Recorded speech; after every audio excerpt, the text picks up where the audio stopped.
Kan ada yang mikir oh kreatif itu cuman buat desainer atau seniman gitu ya. Jadi sebenarnya nggak juga, kreativitas itu kan bisa hal-hal kecil sehari-hari gitu. Misalnya ibu menyiasati duit belanja yang kurang, dia masaknya tetapi bisa tetap enak. Maksudnya itu menurut saya aja udah kreativitas gitu. Kita ke gerbang tol aja itu inovasi si tongkat itu tuh sebenarnya kan nggak butuh. Iya. Bener juga. Saya setiap kayak ini oke juga yang bikin ya. Itu kan inovasinya bukan yang kayak teknologi yang la. Biasanya kreatif planner tuh punya perusahaan. Apa nama perusahaannya? Namanya Bocil Incorporation. Waduh, Bocil Incorporation. Anda menjual bocil?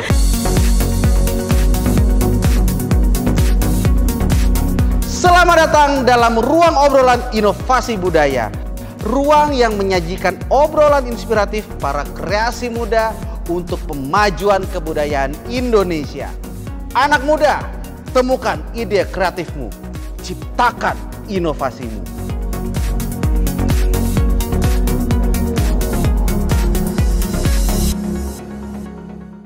Halo Sobat Budaya, selamat datang di ruang obrolan inovasi budaya bareng saya Dennis Adi Suara di sini.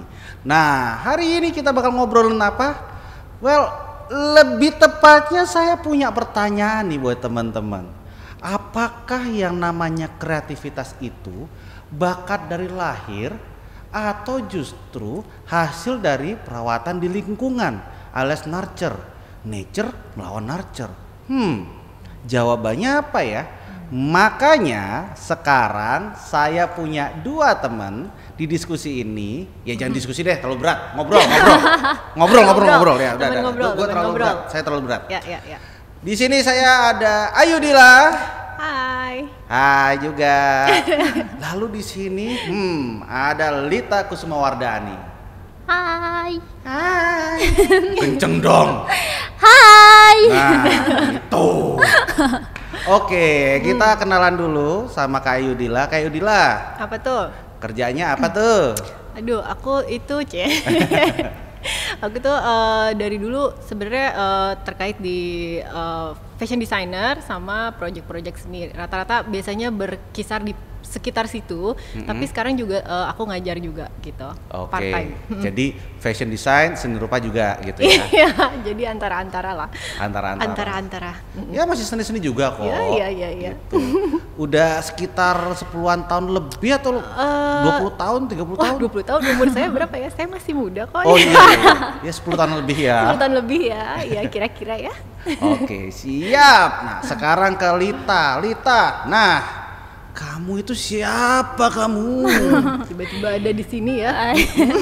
Kalau aku nih kebetulan kemarin kan ikut program Kemah Budaya dari Kemendikbud. Nah, sehari-harinya ini aku kebetulan kreatif planner dan di bidang yang benar-benar ya di kreativitas gitu. Jadi IO, terus gift custom dan lain-lain. Nah, kebetulan seiring berjalannya waktu akhirnya jadi tersegmen tuh untuk ke pendidikan kreativitas anak-anak gitu. Berarti pada saat kamu ikut Kemah Budaya Kaum Muda, itu kamu sudah lulus ya? Iya, sudah lulus. Dan sekarang sudah bisa dibilang full time creative planner ya? Iya. Oke, luar biasa. Nah, sekarang kita mulai ngobrol-ngobrol santai. Oke. Waduh, ngobrol Apa santai. nih? Ngobrol apa nih? Ya itu tadi, pertanyaan di awal tadi tuh. Oke. Apakah yang namanya kreativitas itu bakat alami atau itu justru dibangun dari lingkungan? Oke. Ini saya nih yang jawab ya. Iya. Oke. Berat Oke. jadi. Oke, kita coba ya. Kita coba jawab ya. Coba aku coba jawab. Ya, jadi kalau menurut saya sendiri kalau talenta itu sebenarnya gifted ya. Jadi memang terberi gitu. Cuman kalau kreativitas itu sebenarnya suatu hal yang bisa dilakukan oleh semua orang gitu kalau kreativitas menurut saya ya gitu. Jadi ya itu juga levelnya macam-macam ya. Jadi misalnya ada yang misalnya kreatif itu bukan, kan ada yang mikir kreatif itu cuman buat desainer atau seniman gitu ya. Jadi sebenarnya enggak juga, kreativitas itu kan bisa hal-hal kecil sehari-hari gitu. Misalnya ibu menyiasati duit belanja yang kurang, dia masaknya tetapi bisa tetap enak. Maksudnya itu menurut saya aja udah kreativitas gitu. Jadi sebenarnya levelnya aja berbeda-beda gitu, cuman tapi kreativitas itu untuk semua orang. Dan saya percaya kalau sebenarnya keterbatasan atau sesuatu kekurangan itu sebenarnya memang justru yang melahirkan kreativitas gitu kalau menurut saya. Jadi kalau misalnya Anda kurang kreatif, mungkin hidup Anda kurang susah mungkin gitu ya. Jadi kalau saya percaya ya itu lahirnya dari situlah, keterbatasan, kesulitan itu lahir kreativitas gitu, seperti itulah. Nah, ya benar itu. Karena memang ide-ide kreatif itu muncul ketika kita ada masalah. Iya kan. Dan solusinya itu bahkan belum ada. Atau kalaupun ada, kan? Itu mungkin misalkan mahal. Ya atau kan? mungkin rumit gitu. Iya kan? Sehingga kita harus mempermudah itu.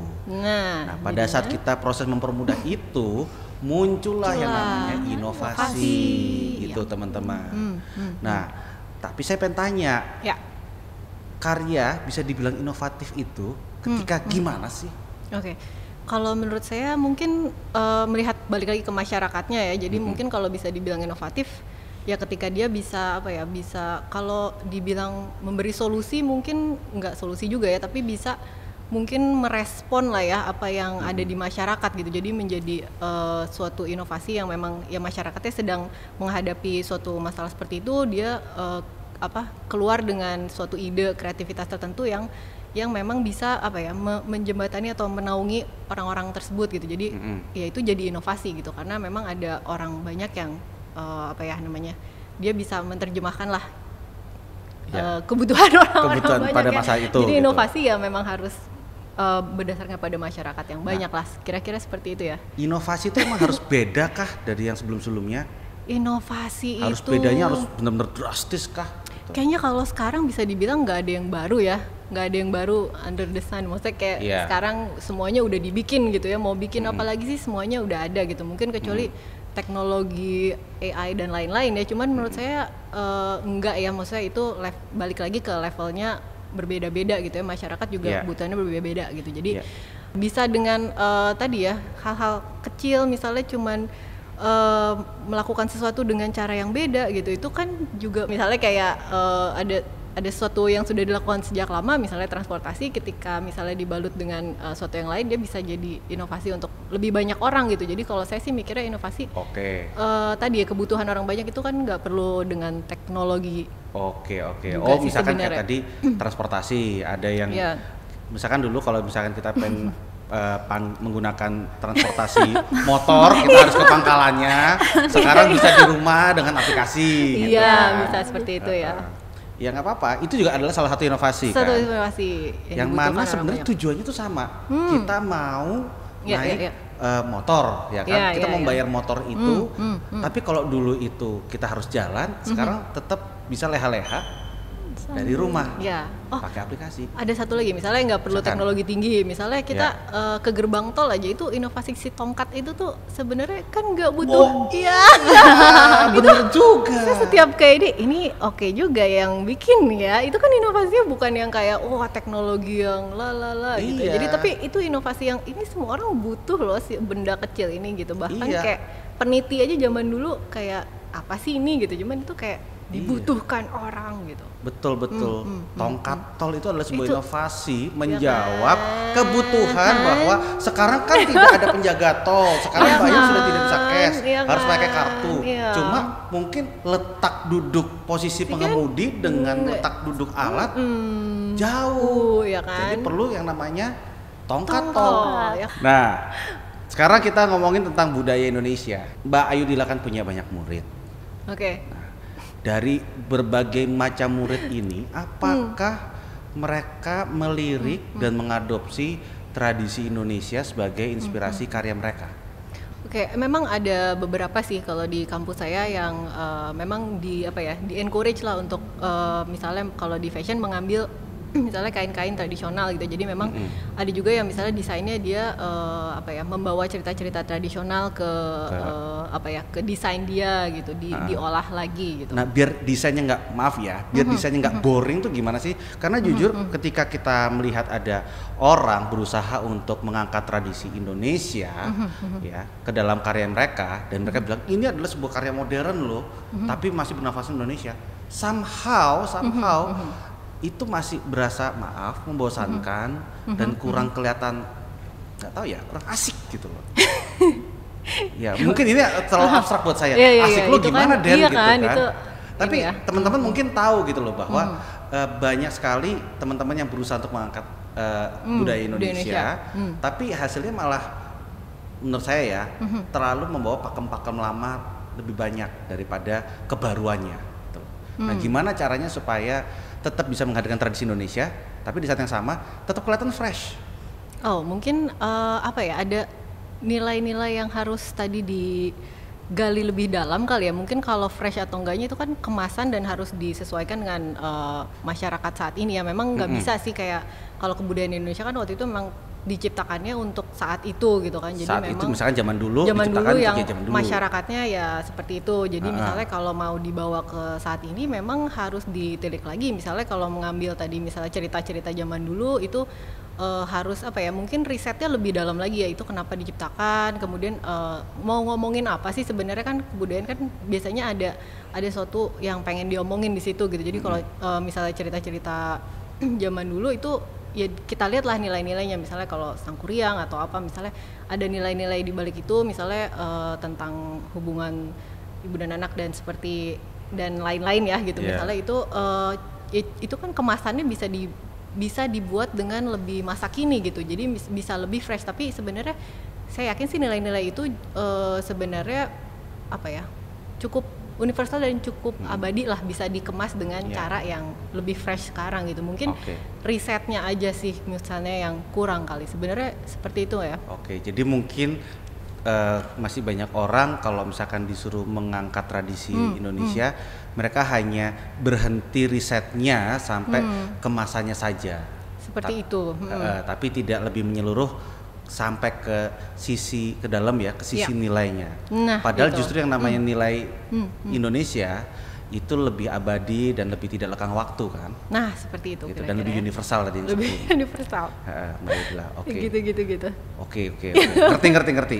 Makanya walaupun ya. Makanya saya senang banget ketika ada teman-teman yang berusaha untuk mengupdate cerita rakyat lokal dengan apa namanya, kemasan yang masa kini banget gitu loh. Tahu nggak, bahkan ada yang bikin musikal ya kan, Sangkuriang tapi dengan baju masa kini. Gitu. Atau mungkin ada juga yang bawang merah bawang putih, itu kan juga jadi sinetron kan. Itu juga budaya loh, itu jangan salah. Sinetron juga budaya itu. Tapi kan itu ada nilai kayak jahat, baik dan lain-lain. Maksudnya ada itunya kan ya sampai sekarang pun masih ngomongin itu masih relevan lah. Cuman dikemas dengan lebih kompleks kehidupan masyarakat saat ini ya. Betul. Seperti itu. We need the same but different. Yang sama tapi beda. Ya memang seperti itu sih. Sama. Kalau nyari pasangan kadang-kadang juga gitu, cari yang sama tapi beda. Loh. Jadi sama-sama di fashion juga gitu sih. Ya, same but different ya. Same but different ya. Oke. Nah, ngomong-ngomong tentang mengambil nilai-nilai dan mengemasnya dengan bentuk baru, kita di sini sudah ada Lita Kusumawardhani. Lita Kusumawardhani itu katanya creative planner nih. Oh gitu. Nah, biasanya creative planner tuh punya perusahaan. Apa nama perusahaannya? Namanya Bocil Incorporation. Waduh, Bocil Incorporation. Anda menjual bocil? Tidak boleh itu.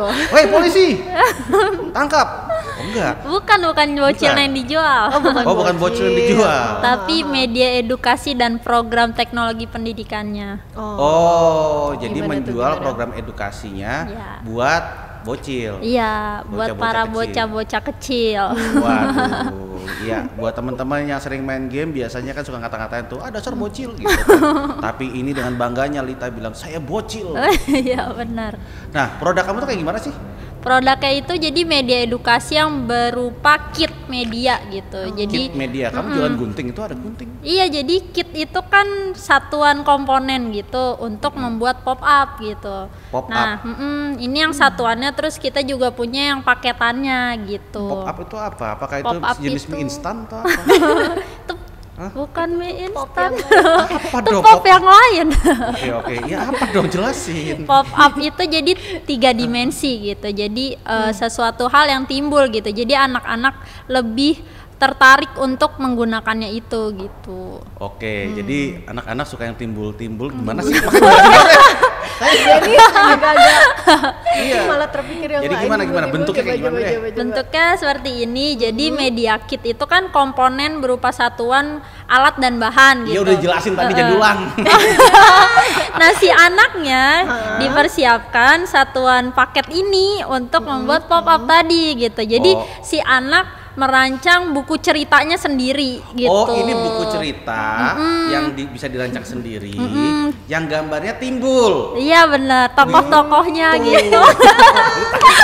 Yang timbul-timbul tuh. Iya. Iya, gambar-gambar ya. Gambar-gambarnya Oke. timbul gitu ya. Iya, benar. Kenapa dibikin timbul? Kan gambar biasanya 2D atau 2 dimensi saja, flat gitu. Kenapa harus timbul? Biar lebih inovatif aja anaknya dan lebih kreatif gitu. Kan tadi Kak Adila juga menyinggung ya soal inovatif dan kreativitas gitu. Ya. Nah, untuk melatih kreativitas itu kan sebagai lulusan teknologi pendidikan itu saya pernah diajarin nih sama dosen saya bahwa ternyata kreativitas itu tuh memang anugerah gitu, kayak yang tadi Kak Adila bilang juga, itu tuh merupakan gift gitu dari Tuhan gitu.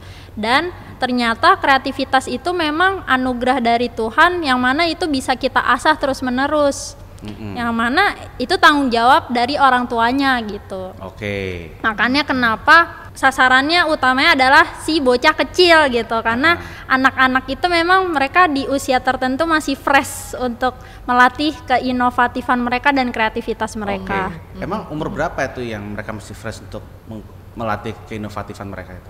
Di usia 3 sampai 12 tahun atau bekennya itu biasanya disebutnya golden age. Oh, di golden age itu mereka paling fresh ya. Iya. Untuk inovatif ya. Jadi anak tuh masih originalitasnya tinggi karena kreativitas itu kan daya cipta gitu. Iya. Nah, si anak-anaknya itu dalam pola pikirnya itu masih 90%. Oke, kalau kita yang sudah early 30s kayak gini nih, kita berapa persen nih menurut Anda yang sekolah? Ya, kita berapa persen? Originalitas kita tuh berapa persen? Kalau menurut Ya kalau dilatih terus sih ya akan bisa 99%. Kamu Wah. jangan, 99% ya? Luar biasa. Kan dilatih gitu. Kalau tidak dilatih? Kalau nggak dilatih ya jadinya kayak mungkin anak muda yang sekarang ya aduh insecure, terus jadi suka mengurung diri, jadi nggak tahu harus ngapain gitu. Habis lulus kuliah, aduh gue harus ngapain ya gitu. Banyak yang curhat gitu. Mungkin waktu kecil orang tuanya kurang melatih inovatif dan kreativitasnya. Makanya kamu bisa melihat ada masalah di situ dan Benar. kamu memberikan solusi berupa ya ini tadi ya, Iya. buku pop up ini ya yang bisa dirakit sendiri. Oh, nice. Jadi kamu mulai dari masalah di situ. Bener. Oke. Nah, kamu sendiri tim kamu ada berapa? Ada berenam, tapi kemarin yang mewakilkan untuk kemah budaya bertiga. Oh gitu. Yang 3 balik lagi jadi tim atau sudah Jadi bubar jalan? enggak dong, tetap kompak. Nggak ada drama acara ini nggak seru. Kirain bisa dikulik-kulik. Berantemnya kenapa? Yang lain Wede. nggak dapat hadiah kamu Kan dapat bukan gitu. investigasi. Oh, bukan. Ya udah. Sekarang saya pengen tanya ya. Itu media kitnya dijual berapaan? Kalau yang ini kita menyediakan ada 2 versi nih, ada yang 50.000 dan ada yang 100.000 gitu. Oke. Jadi yang 50.000 nih biasanya kita jual ke komunitas, terus ke sekolah yang bentuknya tuh ramean gitu. Bentuknya ramean. Nah, sekarang kan lagi pandemi, nggak boleh ramean. Gimana dong? Lah kan bisa virtual. Kemarin kita juga udah tes tuh ke anak-anak yang disabilitas. Jadi orang tuanya ngedampingin, terus anak-anaknya ikut buat nih bareng kita jadi mentornya, terus main sama anak-anaknya, anak-anak disabilitas itu gitu. Terus kalau yang 100.000 bedanya? Bedanya dia lebih lengkap temanya. Kalau ini cuma 1, kalau di situ ada 5. Ada 5. Sorry. Kalau begitu yang 100.000 ada 5 cerita. Enggak, jadi kalau yang ini kita bikinnya kartu, kalau yang ini 100.000 kita nanti bikinnya buku gitu. Oh, bedanya di situ. 50.000 kartu. Iya. Oke. 100.000 baru buku pop up. Kayak gitu. Jadi lebih lengkapnya lah temanya, si anak bisa menceritakan dari judul, nama tokoh sampai jalan ceritanya itu si anaknya menceritakan sendiri. Oke. Nah, kamu bisa ngelihat kayak gini nih dulu idenya gimana sih? Kalau Apa masalahnya? dulu kebetulan karena aku kan teknologi pendidikan, terus aku melihat apa nih dari teknologi itu, yang mana kan semua orang sekarang fokusnya ke digital ya, padahal teknologi itu sebenarnya sesuatu hal yang memudahkan manusia untuk kehidupannya gitu. Nah terus pas aku kulik-kulik lagi, oh ternyata minatku di dunia anak-anak gitu. Terus aku fokusnya di dunia volunteer juga. Pas sambil ngampus itu, sambil memperdalam riset, aku seneng main sama anak-anak kecil gitu. Jadi ke berbagai komunitas, organisasi. Aku melihat, oh ternyata anak umur segini kayak gini ya gitu. Ternyata mereka itu untuk diajak main itu, mereka memang happy, memang seneng gitu. Terus, oh anak sekolah dasar dan anak golden age, bedanya ini ya. Ternyata di masa 3-12 tahun itu ternyata ada namanya tahap operasional konkret di mana anak memang harus diafirmasi hal-hal positif, moral dan lain-lain. Dan seperti itu, terus aku juga seneng baca-baca tentang pendidikan kenapa negara itu maju dan kenapa Indonesia masih berkembang aja, dan ternyata dasarnya itu di pendidikan gitu. Terus pas aku lihat, oh pendidikan di negara Jepang itu ternyata mereka lebih takut anak muridnya itu nggak bisa ngantri daripada si anak muridnya itu dapat nilai jelek gitu. Karena ternyata di usia dewasa bentuknya nanti kalau misalnya nggak bisa antri jadinya dia akan nggak sabaran kayak gitu-gitu. Dan dibully masyarakat di sosmed. Pasti direkam nih kagak ini. Benar. Viralkan. Iya kayak gitu. Jadi ya balik lagi gitu. Sebenarnya untuk kita ingin membentuk gitu negara kita atau budaya kita menjadi lebih baik, poinnya memang di dasarnya gitu, dan dasarnya itu memang anak-anak gitu. Lihat tuh. Jadi buat teman-teman yang sekarang lagi dengerin sama anak-anak, jangan dibully ya adeknya ya. Suatu hari nanti adeknya itu yang akan mewarisi negara ini lebih baik. Supaya tidak hancur masa depan mereka dan masa depan negara kita ya. Oke. Sip. Nah, sekarang kalau misalkan kamu sudah tahu masalahnya, berarti kalau dari masukan dari cerita kamu tadi itu, berarti risetnya lama ya? 2 tahun ada kali ya? Lumayan sih. Pas masa kuliah, terus pas lulus pun itu jadi membandingkan gitu. Oh anak perkotaan tuh gini ya gitu. Kan kebetulan bocil itu kan di Kids Birthday juga di IO gitu, anak kecil. Sebentar. Event anak kecil. Bikin Kids Birthday gitu. Oke. Saya ulang lagi dikit ya, saya agak mundur dikit lagi. Boleh tahu sebenarnya dari Bocil Incorporated ini apa aja ya? Jualnya apa aja? Jualnya sebenarnya awalnya tuh party planner. Gitu. Berangkat dari situ, terus kemudian kita ngeliat nih, oh acara kids biasanya games nih, terus kita iseng lah, namanya anak muda kan suka iseng ya, terus kita bikin nih, kita kemas buat ada edukasinya, yaitu bikin pop up, kartu pop up ini. Terus pas ngebikin, oh ternyata anak di domisili yang perkotaan seperti ini mereka senang dengan kegiatan hal yang mengedukasi seperti ini gitu. Terus orang tuanya jadi senang karena mereka bawa karya dan bisa cerita, jadi percaya diri. Terus ada kesempatan setelah lulus itu aku ke beberapa pelosok nih, kayak ke Belitung salah satunya itu ngeriset anak-anak perdesaan juga, anak di pelosok pelosok Belitung itu. Terus oh ternyata anak desa seperti ini ya, mereka juga senang, ternyata karakteristiknya tuh seperti ini. Terus uji coba lagi pas Tanjung Lesung kena bencana tsunami. Terus untuk mental healing, oh ternyata anak tuh memang harus dirawat juga mentalnya agar kreativitasnya tetap terjaga. Terus pas ke anak disabilitas ternyata juga sama, dan akhirnya punya kesimpulan bahwa memang anak-anak sebenarnya untuk kreativitasnya itu bisa dijaga, karena kreativitas apabila tidak dijaga itu bisa mati dimakan usia gitu. Jadi kesimpulannya, oh ternyata memang anak-anak itu aset yang penting ya. Kadang kita kan suka dasar bocil gitu, padahal ternyata dari bocil itu mereka adalah ini. Yang mana semua cerita kamu barusan ini membuahkan sebuah pertanyaan baru buat Mbak Ayu Dila sebenarnya. Wow. Mbak Ayu Dila, kita kan tadi sudah melihat ya bagaimana perjalanan prosesnya Lita tadi untuk bikin Bocil Incorporated ini. Ya, kita sudah tahu bahwa dia kreatif, dia bisa melihat peluang dan segala macam. Sehingga pertanyaannya buat Mbak Ayu Dila adalah, apakah kreativitas itu adalah sebuah gagasan yang tiba-tiba muncul dalam kepala, atau buah dari riset?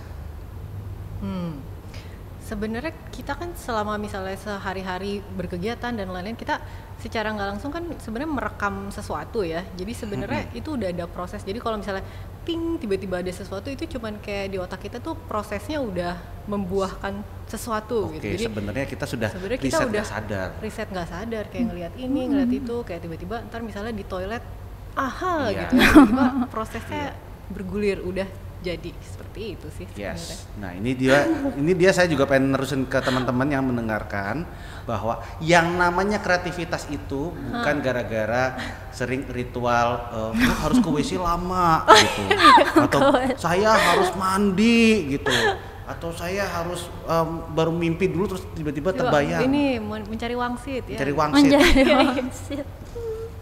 Tapi sadar tidak sadar sebenarnya buah gagasan kreativitas kamu itu yang terlihat ting muncul di benak kamu itu sebenarnya hasil dari proses pemikiran alam bawah sadar kamu. Memproses kegiatan berhari-hari sebelum kamu dapat ide. Benar. Gitu loh teman-teman. Jadi memang yang namanya bikin ide itu susah. Harus ada riset. Memang. Tapi makanya supaya kamu punya idenya banyak, makanya kamu harus punya pengalaman yang banyak. Betul. Teman dengan banyak orang. Betul. Tukeran gagasan sama banyak orang juga. Betul. Gitu. Oke, kok jadi dakwah saya di sini? Jangan lupa tadi kesulitan. Wow. Kalau ada kesulitan di embrace ya. Iya, kalau ada kesulitan, nah itu dia. Kalau ada kesulitan nggak apa-apa, peluklah kesulitan itu. Karena orang kreatif memang jodohnya susah. Dari hati banget itu ya. Dari hati semuanya. Kalau andai kalian bisa melihat semua senyum-senyum getir para narasumber kita. Oke, lanjut saja sekarang kita habis ini bakalan ngomongin dan demo dari produknya si Bocil. Si Bocil. Apa? Bocil Incorporated. Kita ikutan bikin nih kalau kita gitu. ikutan bikin ya. Jadi jangan kemana-mana. Saya akan stretching tangan dulu. Yuk. Menjadi orang tua itu kan juga pembelajaran seumur hidup juga. gitu. Iya. Jangan sampai anaknya doang belajar, orang tuanya udah sana bikin gitu. Wah, iya. Statement of the day. Gitu tuh. Kalau misalkan mau dibilang inovatif, apakah harus ada melibatkan teknologi? Saya percaya nggak semuanya. Visi dan misi di dalamnya itu bahwa anak itu tidak hanya memiliki cita-cita yang tinggi atau impian yang besar, tapi mereka juga mencintai budaya. Sobat Budaya, tahun ini Kemah Budaya Kaum Muda kembali digelar oleh Direktorat Jenderal Kebudayaan, Kementerian Pendidikan dan Kebudayaan. Pendaftaran akan dibuka pada bulan Maret tahun 2021. Silakan cek informasinya melalui kanal informasi dan media sosial. Anak muda, wujudkan ide kreatifmu di Kemah Budaya Kaum Muda 2021.